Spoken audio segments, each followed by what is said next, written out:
سب دیکھنے اور سننے والوں کی خدمت میں محبت بھرا سلام، عرفان احمد خان صاحب ہمارے ساتھ ہے۔ خان صاحب یہ روس کے ساتھ معاملات تو بگڑتے جا رہے ہیں یورپ کے، اور آنے والے دنوں میں دیکھا جا رہا ہے کہ کوئی بہتری کی طرف بھی نہیں جا رہے۔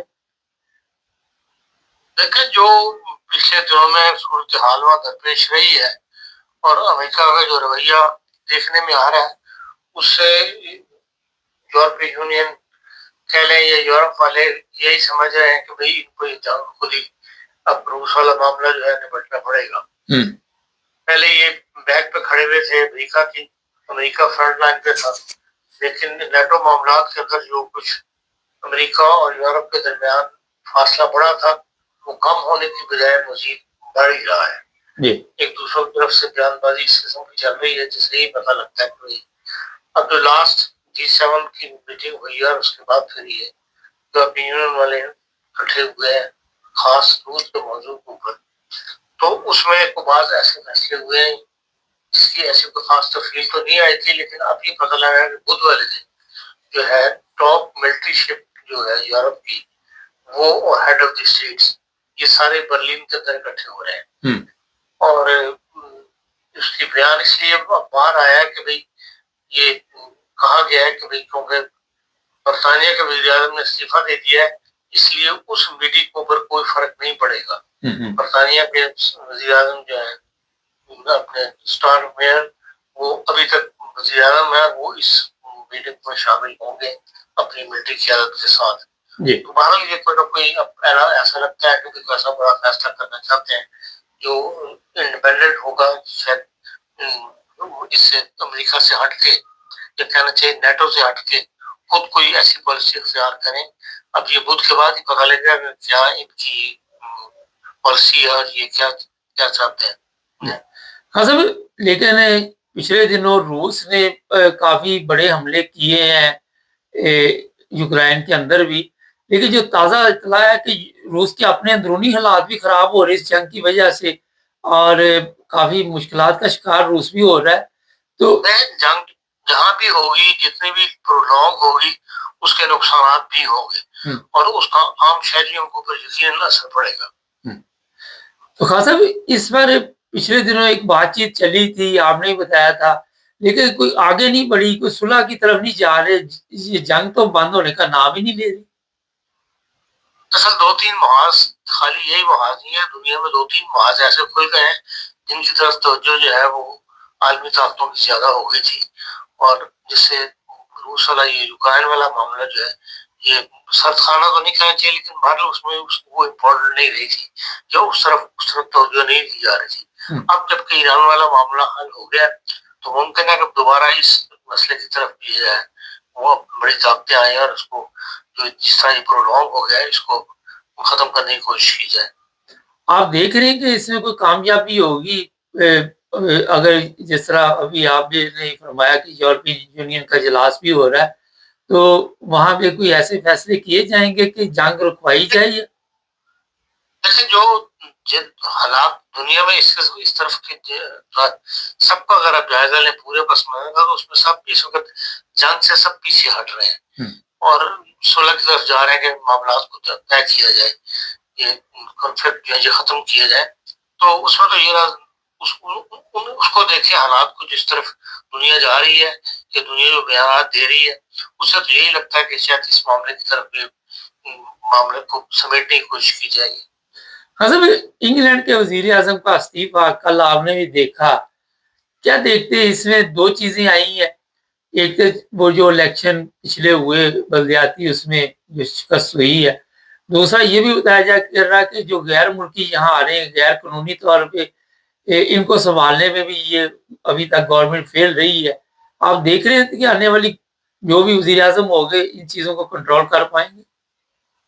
دیکھیں برطانیہ کے معاملات اس قدر بگڑ چکے ہیں، جو انٹرنل معاملات ہیں جس میں غیر ملکیوں کا بہت بڑا امیگریشن کے لوگوں کا بہت بڑا عمل دخل ہے کہ وہاں پر بہت زیادہ کرائمز بڑھ گیا ہے انگلینڈ کے اندر۔ جو رپورٹس آتی ہیں ان میں بہت اس طرف خوف کا اظہار کیا جا رہا ہے اور پھر بچوں میں کرائم بہت زیادہ بڑھ رہا ہے۔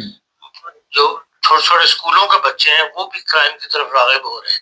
اور پھر یہ ہے کہ جو غیر ملکی آئے ہوئے ہیں ان کے گروپس کے آپس میں لڑائیاں بہت زیادہ ہیں, آپس میں ایک دوسرے کے خلاف, جسے کہنا چاہیے کہ ہر وقت ہتھیار اٹھائے پھرتے ہیں. تو یہ ساری چیزیں انگلینڈ کے اندرونی حالات کو بہت زیادہ کمزور کر رہی ہیں. اور ویسے بھی انگلینڈ کے اندر جو ہے وہ جتنے بھی سوشل بینیفٹس کے یا سوشل عوام کے ادارے تھے وہ سارے کے سارے کمزور ہوتے چلے جا رہے ہیں. اس کا اثر جو ہے یہ سامنے آیا ہے. آپ کو 2 سال پہلے دیکھ لیں آپ کس طرح لیبر اکثریت کے ساتھ جیتی تھی, اور ود ان 2 ایئرس جو ہے جو بلدیاتی انتخابات 2 ہفتے پہلے ہوئے اس کے اندر بری طرح ان کو شکست ہو گئی. اور کیونکہ برطانیہ کی جمہوریت اس قسم کی ہے کہ جب وہ کسی چیز میں شکست ہو تو وہ کہتے ہیں شکست کو تسلیم کرو, اور شکست تسلیم کرنے کا مطلب یہ کہ آپ استعفیٰ دیں. آپ یہ دیکھ لیں کہ پچھلے 2-3 ہفتے سے اس کے پیچھے پڑ کے اخیر استعفیٰ لے کے رہے ہیں, حالانکہ وہی لیبر پارٹی ہے. لیکن کیونکہ وہاں کی جمہوریت کے اندر پارٹیاں مضبوط ہیں, شخصیات مضبوط نہیں ہیں, اس لیے وہاں پر یہ شور پڑا رہا, اخیر ان سے استعفیٰ لے کے رہے. کل انہوں نے استعفے کا جس طرح اعلان کیا ہے, اب 12 سپٹمبر اگست کے اینڈ تک, سپٹمبر تک جب نیا لیبر پارٹی نیا لیڈر نہیں چن لیتی اس وقت تک وہ پرائم منسٹر تو رہیں گے. لیکن یہ آپ اس بات کو تسلیم کریں کہ وہاں کی جمہوریت نے اپنے شخصیات کو مضبوط نہیں ہونے دیا بلکہ ہمیشہ پارٹی کو مضبوط رکھا ہے. اب جو مسٹر اینڈی برونہم جو ہے مانچسٹر, گریٹر مانچسٹر کے, ان کو سامنے لایا جا رہا ہے. وہ خود بھی انٹرسٹڈ ہے.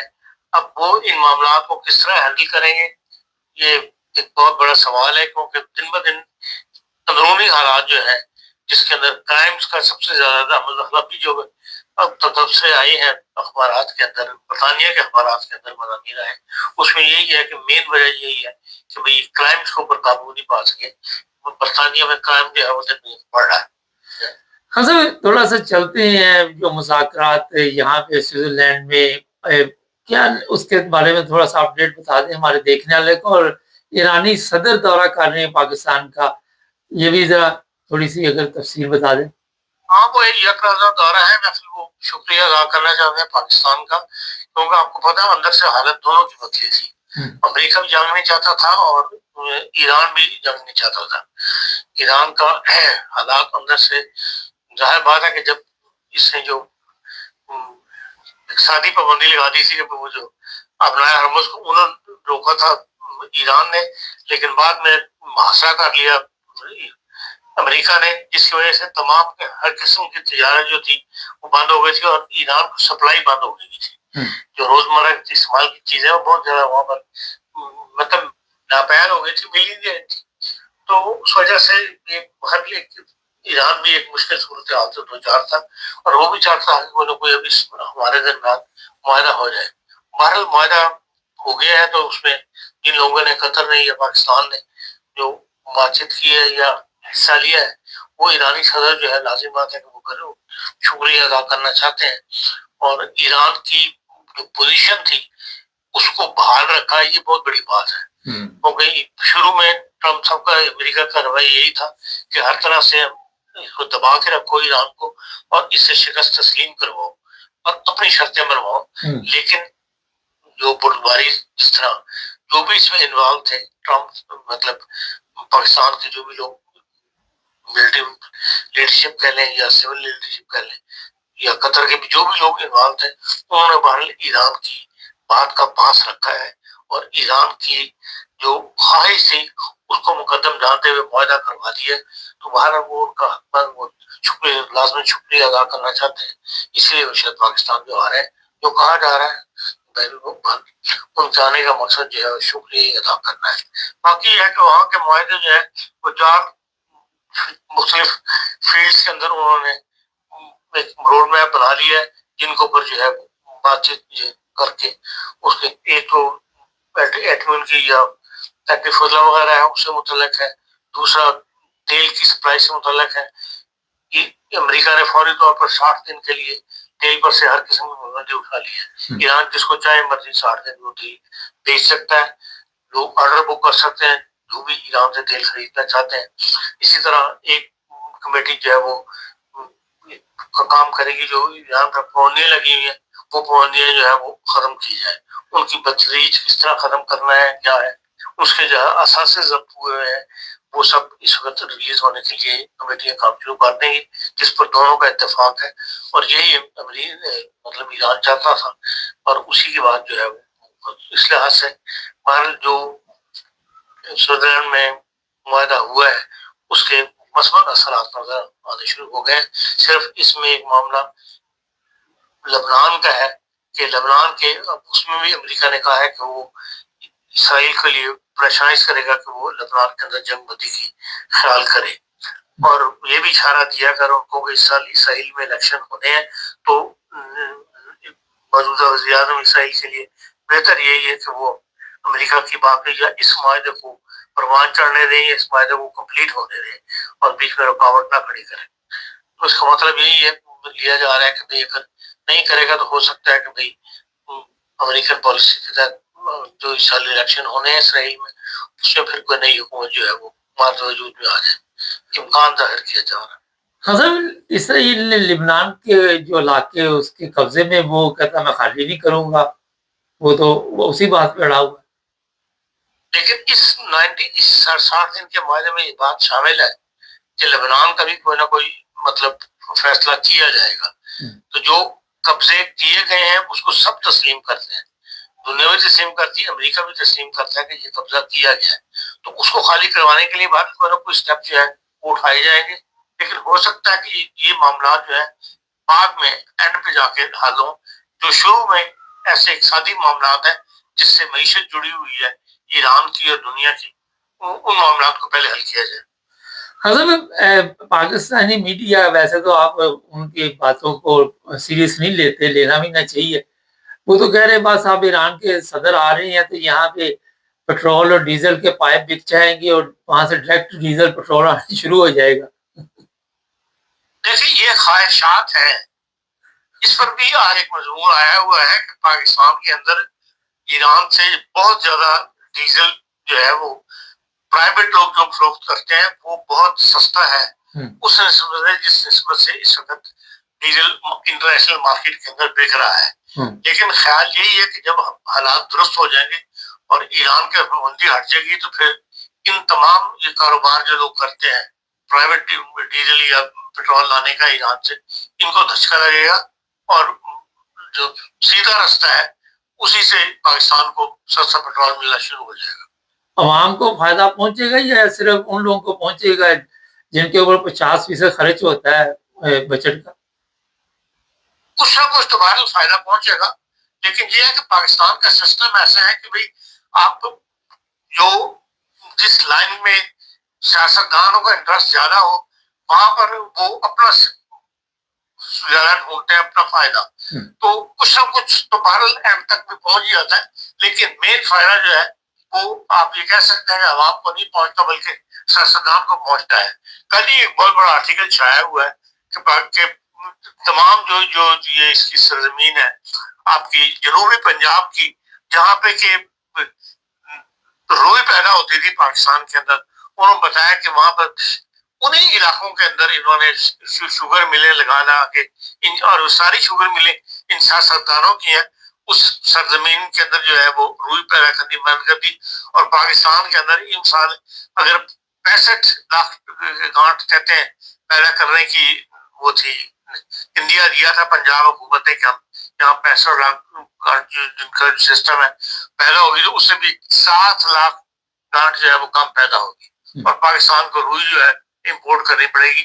کل کافی بڑا آرٹیکل جو ہے جس کے اندر چیخیں ہیں تمام یہ بیچارے ٹیکسٹائلوں والے کہ بھائی ہمیں ساری دنیا اپنی ایکسپورٹ بڑھانے کے لیے رعایتیں دیتی ہے اور ہمارا یہ ہے کہ سیاستدان صرف اپنا دیکھتے ہیں کہ بھئی وہ سرزمین جس کے اوپر کپاس پیدا ہوتی ہے کپاس کے لیے پوری دنیا مانتی ہے کہ یہ ایریا بہترین ہے وہاں پر شوگر ملیں لگانے کی اجازت دے دے کے اور سیاستدانوں نے خود شوگر ملیں لگا دی ہے جس سے کہ جو صنعت ڈالر کما کے دیتی ہے اس کا بیڑا غرق ہو رہا ہے اس کی طرف کسی کی توجہ نہیں.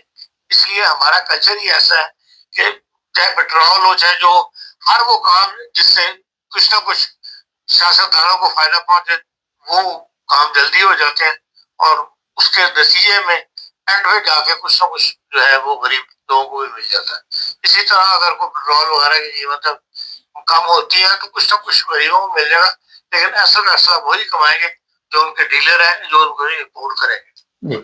اچھا, سیاستدانوں سے اوپر بھی ایک مخلوق بیٹھی ہوئی ہے. خان صاحب یہ بتائیے, ایران کی عوام کے حالات بھی کوئی بہتری کی طرف چلے جائیں گے؟ یہ پابندیاں جیسی اٹھیں گی کوئی خوشحالی وہاں پہ تو ویسے بھی چلو جیسے بھی وہ مقابلہ کر رہے ہیں, لیکن بہتری آئے گی؟ لازمی بات ہے کہ اگر ساری پابندیاں ہٹ جائیں اور ان کو اپنا روپیہ جو اثاثے ان کے ضبط کیے ہوئے تھے جو اربوں میں ہے, اگر وہ واپس مل جائے تو پھر لازمی بات ہے کہ وہاں پر دیکھیں جو جن لوگوں نے بزنس کر رہے ہوتے ہیں وہ تیار بیٹھے ہوتے ہیں کہ بھائی فیلڈ ڈھونڈ رہے ہوتے ہیں کہ ہمیں کوئی. اب پاکستان کے اندر ایک دن کے اندر 40 ارب روپے کی ایرانی کرنسی خریدی گئی ہے جس دن یہ معاہدہ ہوا ہے. اور یہ بیان ہے جو پاکستان اسٹاک ایکسچینج والے ملک بستان صاحب جو صدر ہے انہوں نے بتایا ہے کہ جب سے یہ حالات پازیٹیو جانے شروع ہوئے 2 کھرب ایرانی ریال صرف پاکستان میں خریدے گئے. کیا بات. اس کا مطلب ہے کہ پاکستان کے اندر حکومت بھوکی ہے لیکن لوگوں کے پاس پیسہ موجود ہے اور لوگ داڑ لگانے کوشش میں ہوتے ہیں کہ بھئی کہیں ان کو پتہ لگے کہ ہاں جہاں سے پیسہ کمایا جا سکتا ہے تو فوراً خرید لیا جاتا ہے. کوئی چھوٹی خراب رقم نہیں ہے کہ جو ایک ہفتے کے اندر 2 کھرب ایرانی ریال جب وہ خریدے جائے اور جس دن معاہدہ ہو اس دن صرف 40 ارب روپے کی جو ہے وہ کرنسی ایرانی خرید دی ہے. ظاہر ایرانی کرنسی کی ویلیو بڑھے گی تو یہ لوگ اپنا پیسہ کمائیں گے. یہی سے جہاں ریال کی ضرورت پڑے گی ایرانی وہاں یہ اپنا ریال بیچیں گے. اس لیے یقیناً جب معیشت چلتا ہے جسے کہتے ہیں پہیا تو پیسہ رول ہونا شروع ہوا تو پھر یقیناً فائدہ پہنچتا ملک والوں کو بھی, ملک کو, معیشت کو بھی اور عوام کو بھی. حضرت چند لفظوں میں صرف بتائیے آخر میں کہ عرب ممالک اور ایران میں کام شام نکلے گا, کوئی ہمارے لوگ وہاں پہ دوبارہ جائیں گے؟ کیونکہ دبئی سے ہمارے پاس یہ پکی اطلاع ہے کہ بے شمار لوگ جو وہاں سے فارغ کیے گئے ہیں اور مذہبی بنا پہ بھی جن کے نام کے ساتھ حسین لگتا ہے میرے جاننے والے یا کام یا ان کے پاس کینسل کر دیے. کوئی تبدیلی آئے گی؟ مجھ سے ذرا بتائیے. دیکھیں جب یہ 60 دن کا سمجھ جائیں گے تکلیف کے دن اور جب یہ حالات امریکہ اور ان کے ساتھ ٹھیک ہو جائیں گے تو پھر یقیناً خلیج نے ایسے ممالک موجود ہیں جنہوں نے ایک پازیٹیو سٹیپ اٹھایا ہے. ایک تو ملک ابھی بھی ناراض ہے ان معاملات سے, لیکن جو ان کا جھکاؤ اسرائیل کی طرف زیادہ تھا, ان کی پلاننگ اس قسم کی تھی کہ وہ اپنا ٹورزم بڑھانے کے لیے اور زیادہ کاروبار ایران اس کے ساتھ کھولنا چاہتے تھے. ظاہر ہے کہ یہودیوں کے پاس پیسہ ہے, وہ پیسے کے پیچھے چاہتے تھے کہ بھئی ہمارا ایران ہر قسم کا جو ہے وہ کھل جائے, تجارت بھی کھل جائے, ٹورزم بھی کھل جائے. لیکن ابھی بھی ایسے اشارے ساتھ ساتھ بیان دیے جا رہے ہیں کہ ابراہیمی ایکارڈ جو ہے اس کو ہم بھولے نہیں ہیں, اس کے اوپر بھی بات چیت ہوگی. یہ جو جن معاملات میں ڈفرینسز ہیں یہ ختم ہو جائیں اس کے بعد ابراہیمی معاہدہ جو ہے یا ابراہیمی ایکارڈ جو ہے اس کے تحت خلیجی ممالک کو مجبور کیا جائے گا کہ وہ اسرائیل کے ساتھ جن ممالک سے کچھ تسلیم کیا ہوا ہے, جن ممالک نے سعودی عرب نے یا جو قطر جو رہ گئے ہیں وہ اس ممالک کو تسلیم کر لیں, پھر اخیر پاکستان بھی تسلیم کر لے گا. بہرحال جب آپ نے امن چاہتے ہیں, امن رہنا چاہتے ہیں تو پھر کچھ نہ کچھ لینے والا کیفیت میں سے آپ کو بھی گزرنا پڑے گا.